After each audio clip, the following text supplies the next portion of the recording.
on Budget Day, I had two different people come up to me and ask me this question using the exact same wording. Why does Governor Corbett hate higher education? Now, that's a perception I know that drives you a little up the wall, but let's talk about it. You're cutting higher education again this year, 30% for Penn State, Temple, and Pitt, 20% for the state-owned schools. Let's talk about that a little bit. Well, first off, let's disabuse everybody that I hate higher education. I love higher education, but I hate when we continue to fund higher education to some of the schools, and they continue to increase their tuition regardless of whether we give them money or not. It's not like we're helping to keep the money, the cost of tuition down. When I see, I'll go back to 11 years ago, for a 10-year period, Penn State got $3.5 billion in increased tuition, 110%. So I want them to control their funding and their costs the way we're controlling or trying to control our costs. They are not, in my mind, the only industry, for want of a better word, or a segment that should be recession-proof.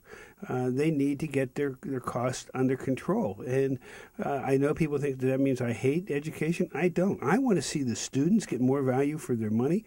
I want to see it go further. I want to see the state get more value for its money and go further. And I listened to the testimony in the hearings and everything. But what I take a look at is we've recommended, in some respects, 30% for three of the four state-related. We don't own them. We're related because we give them money. Right. Okay. Penn State, we're a little bit related to on the agricultural side because they're a land-grant college. And then I look at the state system, the 14 colleges in the state system, and they have to control their spending. We've recommended 20% there.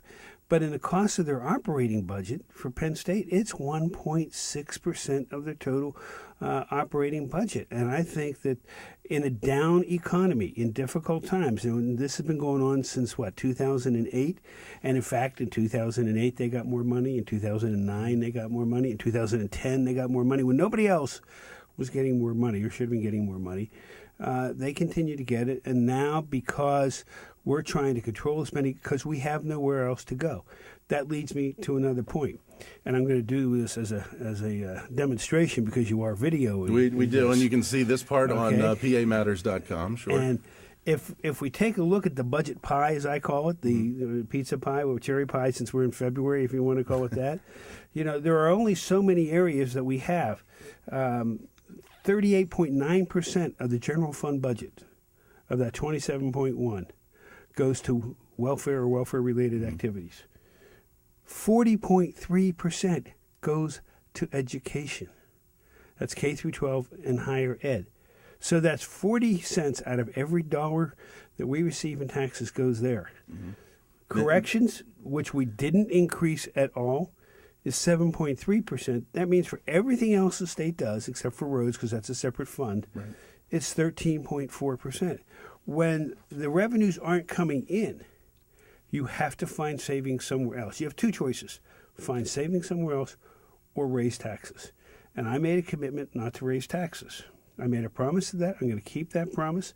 And I know a lot of people are upset about that promise, but let me give you the example. And I think this is probably why you're raising your hand. Okay? Last year we had a $4.2 billion deficit. If we were to fix that through raising taxes for the average family of four, both people working, it would have meant $920 in additional taxes, personal income taxes. This year, because we're still just about $1 billion short, it would have meant that $920 again and an additional $300. So $1,220 in additional taxes.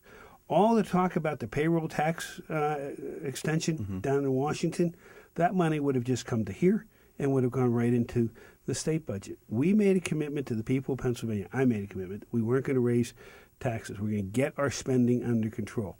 And I know getting spending under control is tough, but everybody has to do it. Was the fact that you went back and cut higher ed again, because you cut it last year too, Is that an indicator that you were not happy with the way the schools reacted last year? No. What it's an indicator is we are short money again. Revenues did not come in. And that's the other aspect of it. Let's go back and remember what was going on in June when we were getting more revenue than we thought through February, March, April, maybe even in May, but June it kind of leveled off.